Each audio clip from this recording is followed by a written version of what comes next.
Good morning, folks. It's your old Uncle Jason here, serving you up some spiritual breakfast with Our Daily Bread. So let's get into it. Today's Bible reading for Saturday, May 11th, 2024, is taken from 1 Samuel 28, verses 3 through 10. Now Samuel was dead, and all of Israel had lamented him, and buried him in Ramah, even in his own city. And Saul had put away those that had familiar spirits, and the wizards out of the land. And the Philistines gathered themselves together, and came and pitched in Shemem. And Saul gathered all of Israel together, and they pitched in Gilboa. And when Saul saw the host of the Philistines, he was afraid, and his heart greatly troubled. And when Saul inquired of the Lord answered him not, neither by dreams, nor by Urim, nor by the prophets. And then Saul said unto his servants, Seek me a woman that hath a familiar spirit, that I may go to her and inquire her. And his servant said unto him, Behold, there is a woman that hath a familiar spirit in Endor. And Saul disguised himself, and put on other raiment.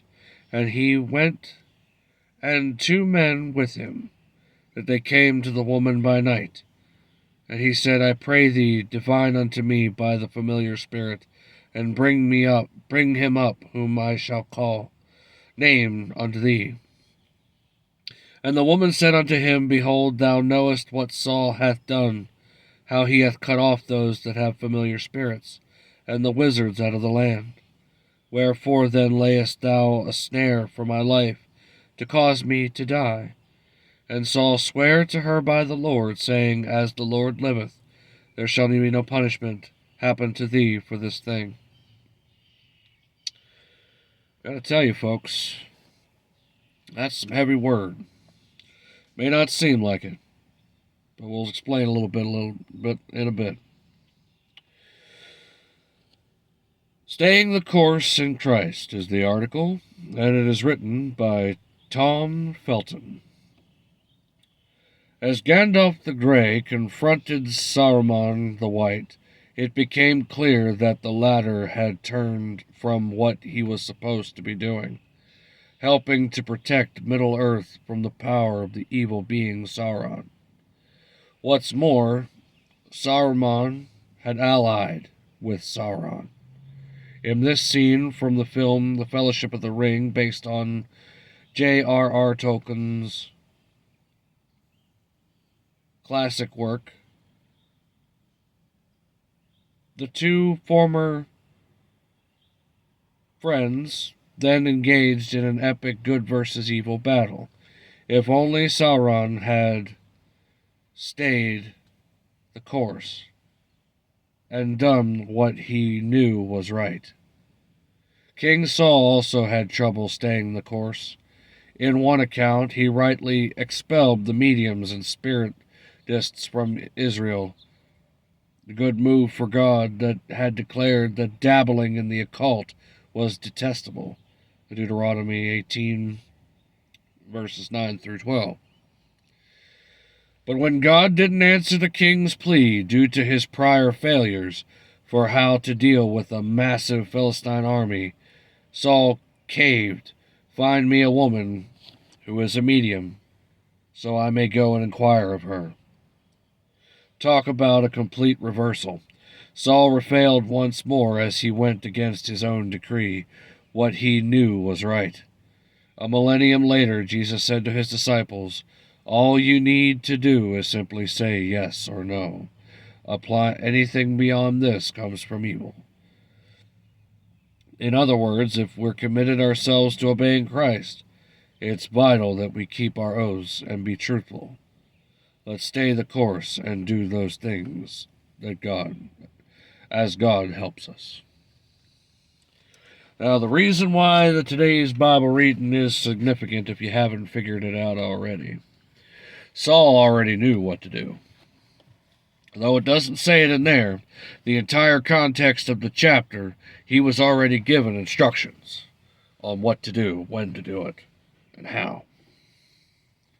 But because he didn't get an immediate answer, he went and sought that which was evil, went back to the original means of talking to the other side.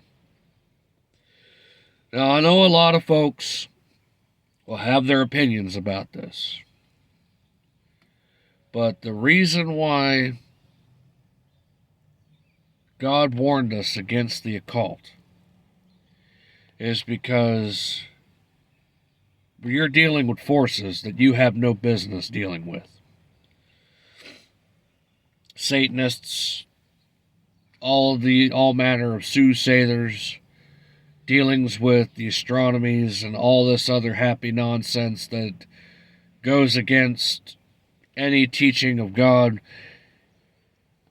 We're not supposed to even touch it because we don't understand it. A lot of folks will say summoning, those stupid demon summoning circles and whatnot you see in some animes and even in some movies and whatnots. The problem with those things is that they have to be absolutely perfect. If one minute detail is wrong with that circle, you're screwed. I mean, you're screwed already because you're dabbling in something you don't understand, but the forces that you're summoning is only humoring you. These things are ancient. They are laughing at you as if you are a child playing around with a loaded gun. They couldn't care less about you. If anything, you're annoying them. And what's worse is if you actually do it right, you're opening yourself up to demonic possession.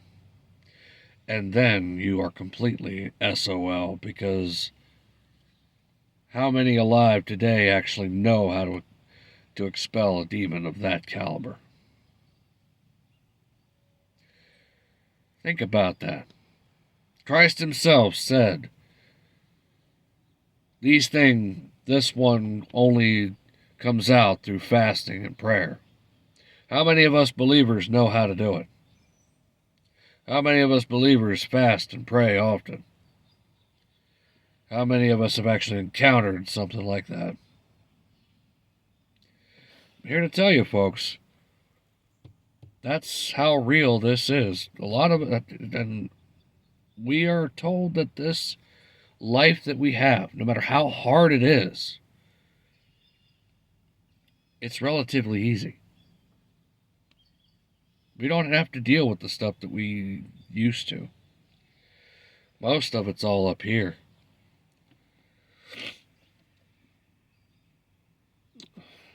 What can I say?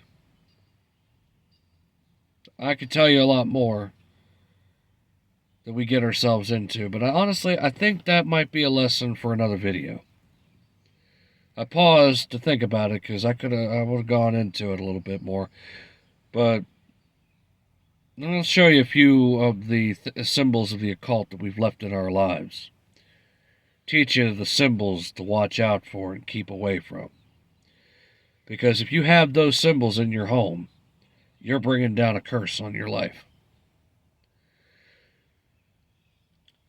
And it's one of those deals where you really, really ought to think before you do.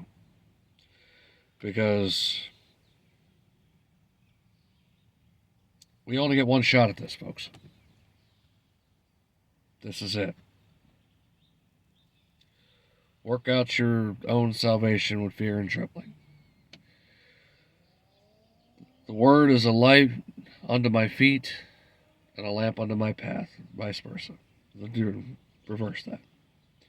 The lamps only gave enough light for one step at a time. That is why we need to take this slow down. Read the word and understand it. I know I seem to babble a little bit, and I apologize for that. But there's so much of the occult that we don't understand, that we have no business even getting into, that we could lose our salvation if we get into it. Because the voice you're hearing may not be the voice of God. That's why it's paramount to get in the Word and study it. So, with that, I'll leave you with this simple blessing. I pray the Lord bless you, keep you. May He make His face shine upon you, and guard your heart, at least at any time you fall victim to the occult. And until we meet again, stay safe, stay blessed, and as always, stay in the shadow of the Almighty. This is your old Uncle Jason, signing off.